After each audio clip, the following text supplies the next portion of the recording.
After the War of Funerary Flame, the moon goddesses were no longer recognized by Teyvat. They lost the whole foundation for their existence. That's why the moon goddess's strength is fading. She cannot withstand the world's rejection of her.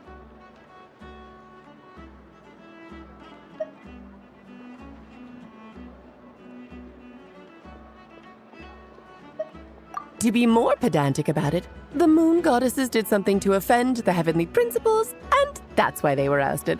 Something of a recurring theme in Teyvat's history. Theoretically, speaking so candidly should put me in their crosshairs too, but they can't tell me what to do. I'll say whatever I want. Anywho, the moon marrow energies were but a drop in the bucket for her, and that battle against the Ray Hair of Solnari only weakened her further. Fortunately, it happened close enough to Moon Prayer Night when the Kuvaki concentration here is high. That's the only reason she managed to survive this long. What do you mean, fortunately? You said she disappeared. We're too late. Oh, what a headache. I thought this was all common knowledge. I guess I have some more explaining to do. Okay, buckle up. It's time for another lecture.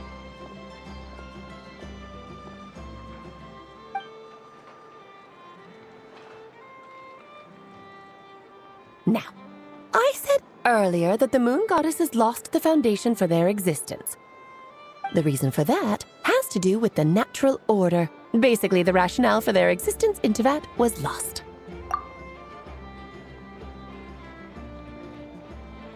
The same logic applies to the present moon goddess too. Consider her existence so far. Her comrades in the Fatui called her Damselette. And she was worshipped as Kutar by the Frost Moon Scions. But these connections have now been severed, whether by her hand or yours. So, the rationale that once sustained her existence is now gone. Wait, we did that to her? Oh, well, strictly speaking, yes. But let's not start pointing fingers, shall we? I'll only end up as the big bad villain, and that's not the kind of final boss I want to be.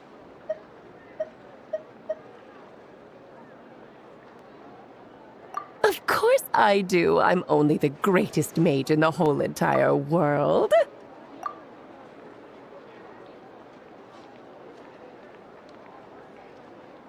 Now, if you wish to find your moon goddess, there are two problems we need to solve.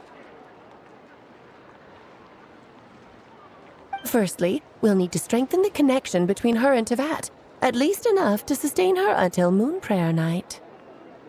Strengthen her connection. But does that mean I'll have to rally all the Frost Moon faithful behind this? I'm afraid a bygone faith and a former home won't be of any help to her now. Do you know her name? Her name? Yes. Names are very important things. A name is a fundamental concept that anchors one's entire existence. Then your first job is to find it. As a moon goddess, I'm sure she must have a name she identifies with. Neither Columbina nor Kutar is her true name, and she's never really accepted either of them. So, finding out her real name is enough to sustain her existence? Yes, I know it sounds like a small step, but every journey begins that way. So for now, that's all we need to focus on. The second problem is with her plan to use the moon marrows to return to the moon. Unfortunately, piercing through the false sky will take an enormous amount of power. Given her current condition, she won't be able to provide anywhere near enough power, even if she recovers her physical form. But no need to fret. Nicole's the expert in this field, and I'm sure she'll figure something out. Wait, Mage N is going to help us out too? That means we've got 2 Hexencircle mages on the case. This is turning into a pretty big deal. Actually, this is more of a side quest for me.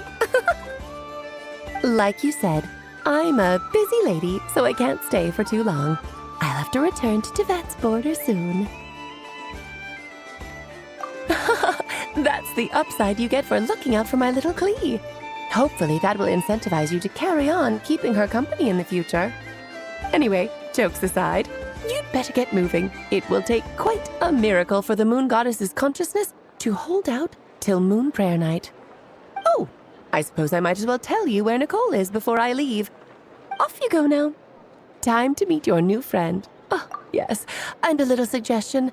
Don't forget to mind your heads.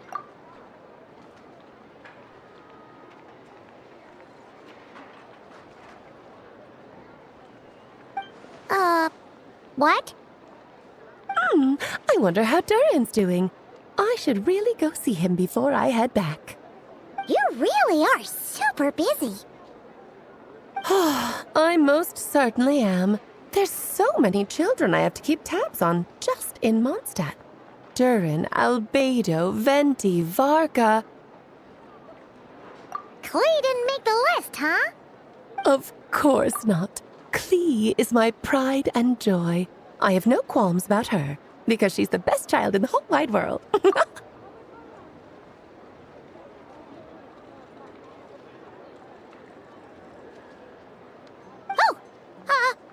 Yep.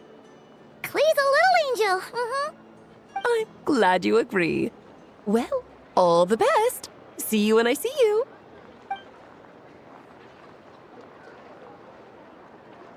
She left in a hurry.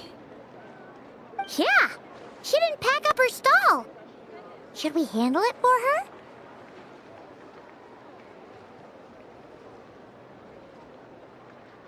I must say, I'm now very curious about her daughter. Klee, wasn't it? What's she like? That's a long story. Come on, we'll fill you in as we go.